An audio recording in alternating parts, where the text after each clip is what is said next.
I am Kelly Arrington, and this is your WTRT Tigers War News Update. In campus news, February 1st marked the 81st Annual National Freedom Day observance at Savannah State University. National Freedom Day is an observance day to commemorate the signing of Abraham Lincoln passing the 13th Amendment declaring African Americans freedom in the United States. Savannah State University's first former president, Richard R. Wright Sr., initiated this remembrance to celebrate the Revolution.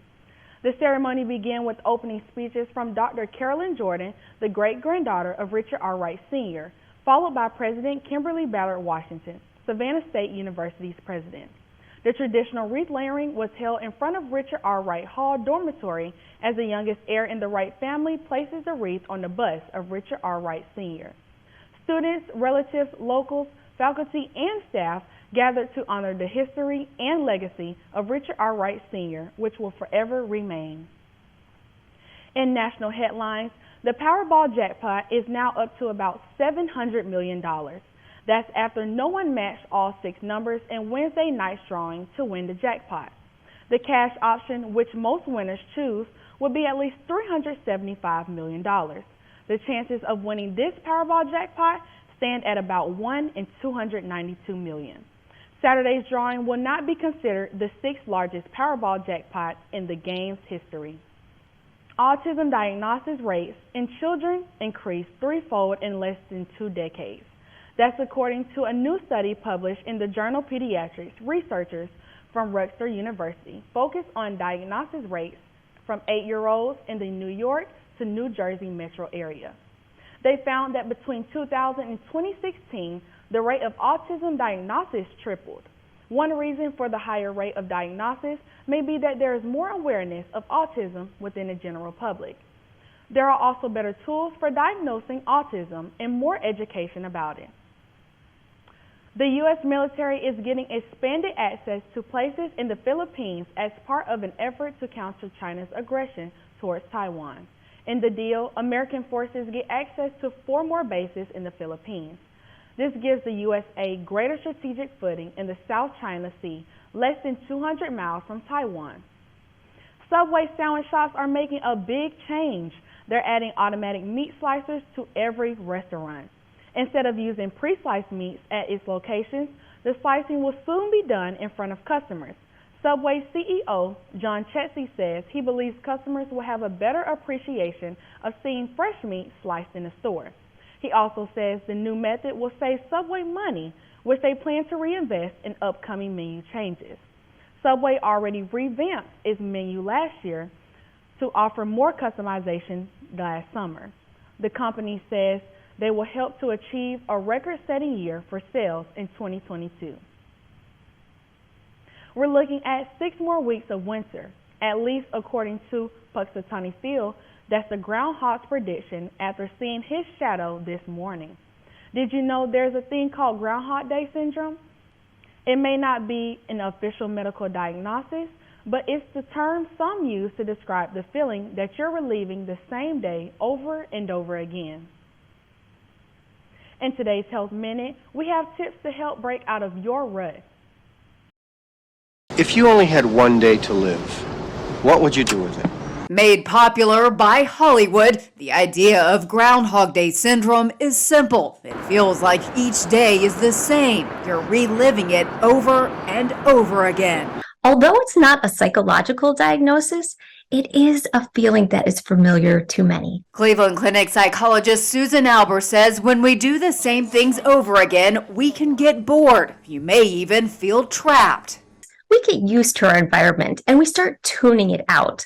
On the upside, this helps our brain to relax. We don't have to focus on everything. The downside is that we no longer experience things in the same way. It becomes less vivid and exciting. Albert says breaking the boring cycle starts with being mindful. Each day, be present, both mentally and physically. Feel, taste, touch. Look at that experience as if you are doing it for the very first time. It's about waking up your mind. So Albert says try new things, meet new people, go to a different restaurant, taste a new food. Learn a new skill, try a different hobby, or take a trip somewhere you haven't been. When we do new activities for the very first time, it triggers new neural pathways in our brain. It forms new connections. That's what leaves these lasting and vivid memories. Breaking out of the norm can help you break out of your rut.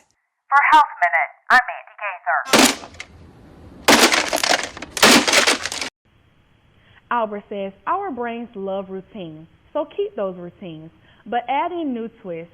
Change up your exercise playlist or listen to a new podcast.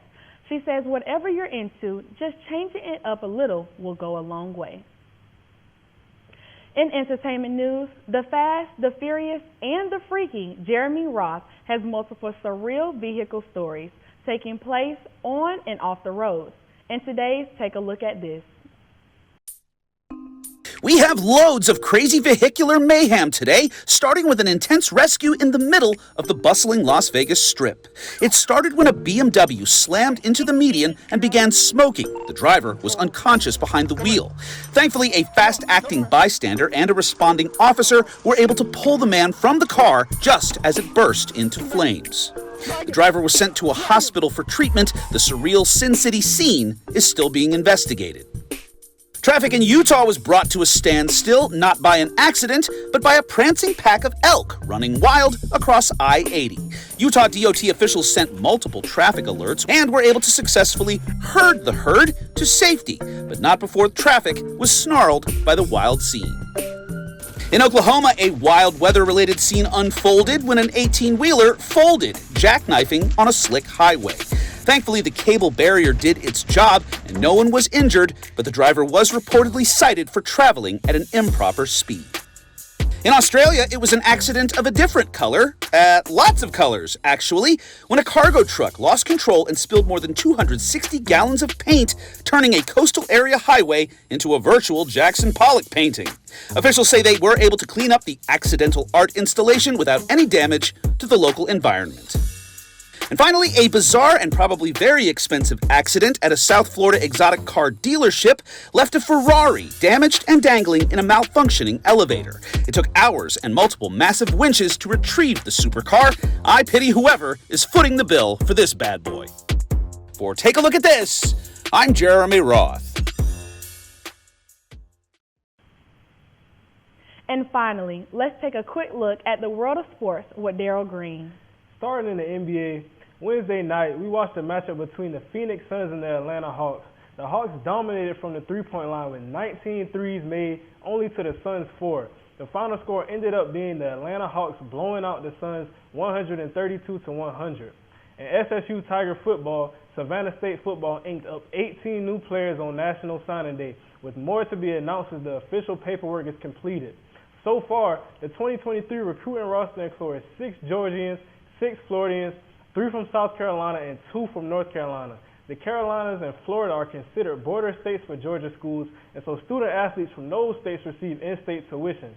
Savannah State added strength in the trenches this year, pinning 11 linemen after losing several key players to graduation last year. The early roster also includes 2 tight ends, a quarterback, a linebacker, and a wide receiver.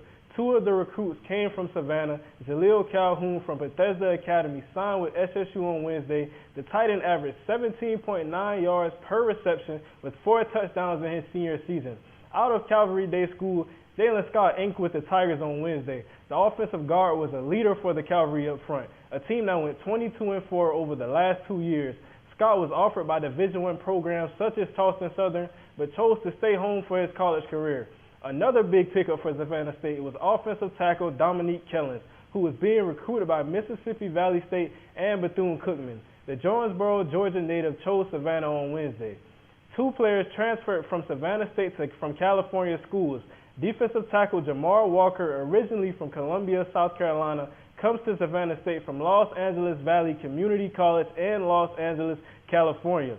In December, Savannah State football added 4 early recruits that are a part of today's roster. As more new recruits finish their official paperwork, they will be added to the 2022 roster over the next day. The roster can be found at ssuathletics.com. Savannah State men's basketball added to their list of routes this year with a 74-48 slashing of Allen on Monday. The reigning SEAC champions improved to 14-6 overall with the win and 12-4 in conference action. They remain the #1 team in the SEAC East Division. Savannah State opened Monday's game with a 13-0 run that resulted in a 38-point first half. Allen managed only 16 points in the first 20 minutes. Allen shot much better in the second half, sinking 43.2% of their field goal offerings, but SSU still managed to outscore them 36-32 in the final 26-point spread. Savannah State managed a 45.9% clip from the floor in the game. The Tigers scored 24 points off turnovers and had 9 blocks. Zachary Cobb led the scoring effort with 16 points on the night. Andrew Okorodudu had 11 points and 10 rebounds for the second double-double of his senior season. Savannah State returns to Tiger Arena on February 4th, hosting Clark Atlanta for their final home game of the regular season. Tip-off for senior night is set for 2 p.m. with the Lady Tigers hosting Clark Atlanta in a battle for the first place in the SEAC East Division. During halftime of the women's game on February 4th, Savannah State men's basketball will have a special ring ceremony celebrating their 2022 SEAC championship. We had a great day bringing in Black History Month along with great weather. Could it get any better than this? I think the only thing that could possibly be a little bit better is attending our Savannah State basketball homecoming game on Saturday. And they're calling it the Homecoming 2.0. Thank you for tuning in to your WTRT Tiger Wars News. I'm Kelly Arrington. And I'm Daryl Greene. Have a great day, everyone.